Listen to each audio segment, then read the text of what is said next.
My guest today says that Republicans are setting themselves up to take the fall for the next recession, even with tax cuts. Joining me today is Peter Schiff, CEO of Euro Pacific Capital. Peter, good to have you back on with us. Thanks for having me on. So, Peter, why the certainty? Why is a recession inevitable here for you?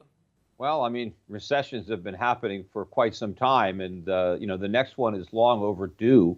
And I do think that the enthusiasm surrounding the tax cuts and the gains in the market could well extend the period between now and the next recession. But I don't think it will extend it long enough for Trump to be reelected. I think we're going to be dealing with this recession during his term in office. And I think that the Democrats are going to blame it on the tax cuts. Now, the tax cuts are not going to be the cause. The recession was going to happen with or without the cuts.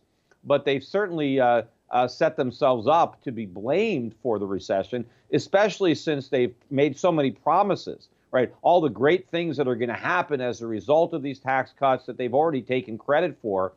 So I think that, unfortunately, they have made a bed that they're going to have to lie in. So with U.S. equities at all-time highs here, Peter, how do you think 2018 is going to start out? Well, it may start out on the same note, but I would imagine that we're going to see a buy the rumor, sell the fact, some kind of reversal. The dollar has been very weak so far in 2017, despite all of the enthusiasm for the dollar that we enjoyed or that traders enjoyed at the beginning of the year. I think the dollar's woes are going to continue in 2018.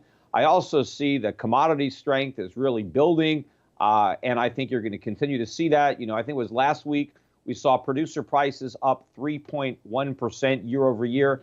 That is a 6-year high. I expect prices to continue to rise for both producers and consumers. So accelerating inflation, a weaker dollar, ultimately a weaker economy, that should take its toll on stocks. Also, rising interest rates. Interest rates are rising. They're rising slowly now, but I think the pace is going to pick up.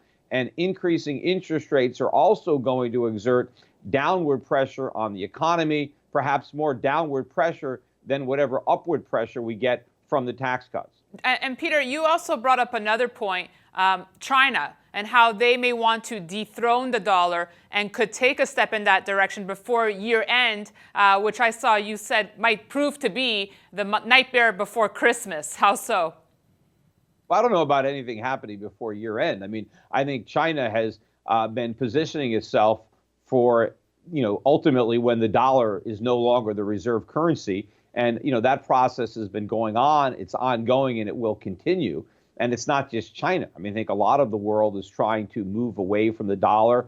One reason being that we've weaponized the dollar. I mean, the United States takes advantage of the dollar's role to sanction countries that do things that it doesn't like. And I think that a lot of countries would like to take that power away from the United States. But of course, the dollar being the reserve currency is, I think, the source of a lot of the global economic instability and all of the malinvestments and misallocations of resources, because the United States consumes too much, borrows too much, produces too little, saves too little, and all of this can be traced to the dollar's role as a reserve currency. So I think ultimately when the dollar loses that privilege and Americans have to produce to consume and have to save to borrow, that will do a lot to addressing a lot of these global economic imbalances and deflate a lot of the bubbles that central banks have been inflating.